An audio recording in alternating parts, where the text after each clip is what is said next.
Bonjour et bienvenue dans ce nouvel épisode d'Insert Coin. Aujourd'hui, on va jouer à Track and Field.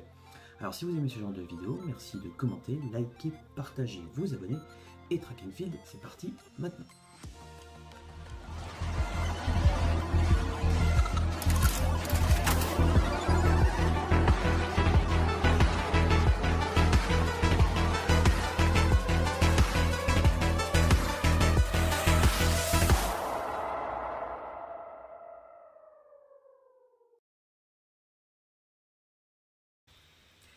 Track and Field est un jeu sorti en 1983, édité et développé par Konami.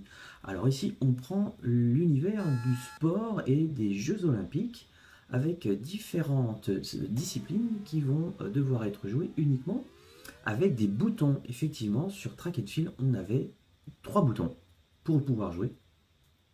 Et il fallait essayer de les massacrer le plus rapidement possible parce que c'était un jeu de massacre de boutons. Alors j'espère que la manette va survivre.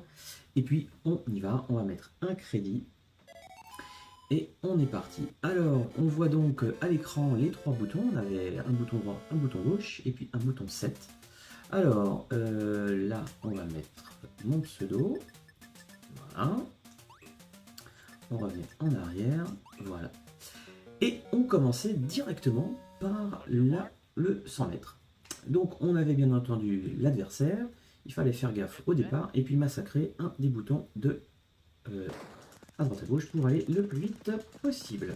Sachant que l'ordinateur avait tendance à nous rattraper. Allez, et on massacre le bouton de la manette le plus vite possible.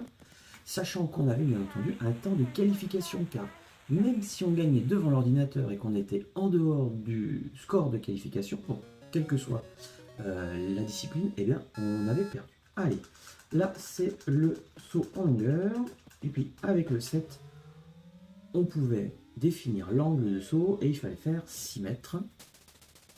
Celui-là, il est bon, bien sûr, il fallait pas mordre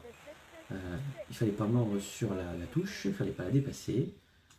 Alors on y va, on continue, c'est bien un peu plus vite. 49, c'est pas mal. Et ouais, c'est pas mal. Ouh, il est beau celui-ci. Il est beau celui-ci. 7,75, pas mal. Allez, on continue. On est parti. Troisième essai. Ouais, on est pas mal. On est pas mal du tout. Et toc. Ça sera pas aussi bien que l'autre, je pense.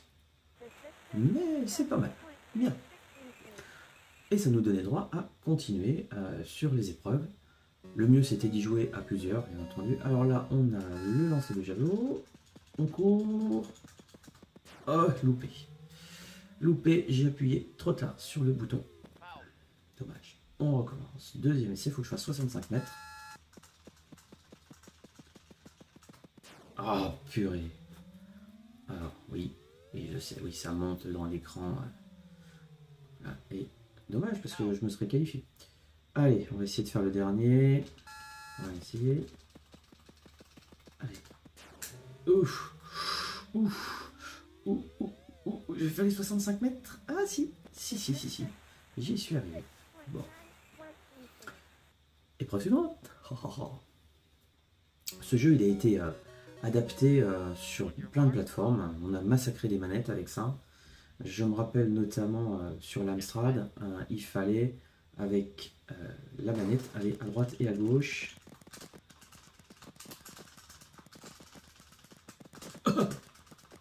Autant dire que là c'est perdu.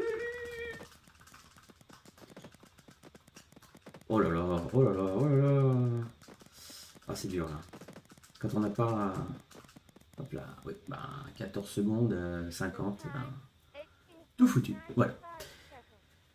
Sachant que il fallait apprendre, il fallait apprendre avec ce jeu et ça ne se joue que au bouton, donc avec une manette c'est pas ce qu'il y a de plus pratique.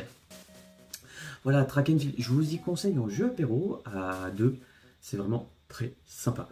Et ben voilà, c'était Track and Field, le petit jeu qui va bien, le petit jeu qui massacre les manettes.